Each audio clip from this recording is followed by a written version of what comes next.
later this half hour. All right, but we begin the half hour with Bill O'Reilly. Did he make racist comments on his radio show, or is he getting a bad rap? Here's NBC's John Larson. Anyway, this is dishonest and dangerous. He'd been silent about it for days, but Tuesday night on the O'Reilly Factor, the host spoke out. Media Matters distorted the entire conversation and implied I was racist for condemning racism. At issue, whether O'Reilly's radio comments last week about his visit to Sylvia's, a Harlem restaurant, were racist.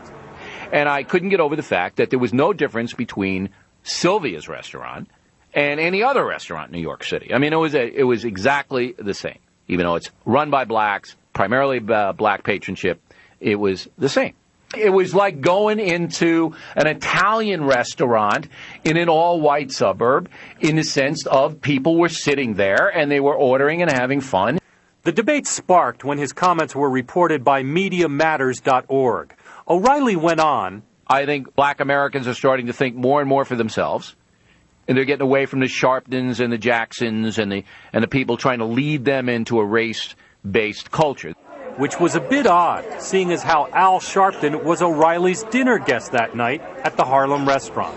He and I have had a dinner in Harlem before, and I've never heard these comments, which is why I don't understand what this is all about. He didn't say anything offensive that night. O'Reilly says the controversy is a hatchet job, that if you listen to his entire commentary, he was arguing against racism to his audience. It was the same. And that's really what the society is all about now here in the USA. There's no difference.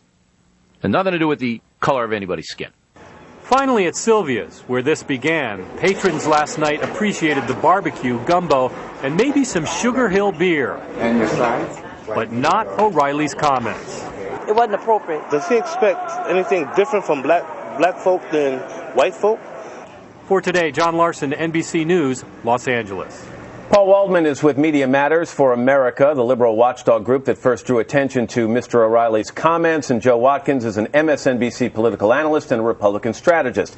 Guys, good morning to both of you. Good morning, Matt. Joe, let me start with you. When you first heard these comments, what was your reaction? And has your reaction changed after time has impacted them a little bit? Yeah, they have. Initially, when I heard it, Matt, I was first disappointed and then angry because I read the comments and I thought, how could Bill O'Reilly say something like this?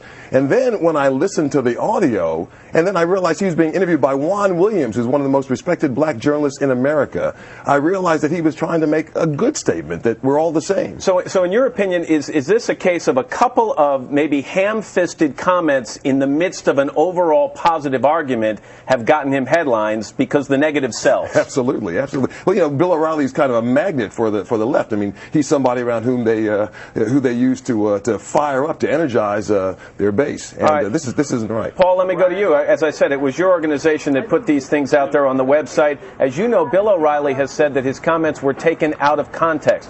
When you heard these comments, what set alarms off in your mind? Well, I think if Bill O'Reilly got caught robbing a bank, he would say he was taken out of context. But that's not what we do at Media Matters. We monitor a lot of different sources of media, including his radio and television shows.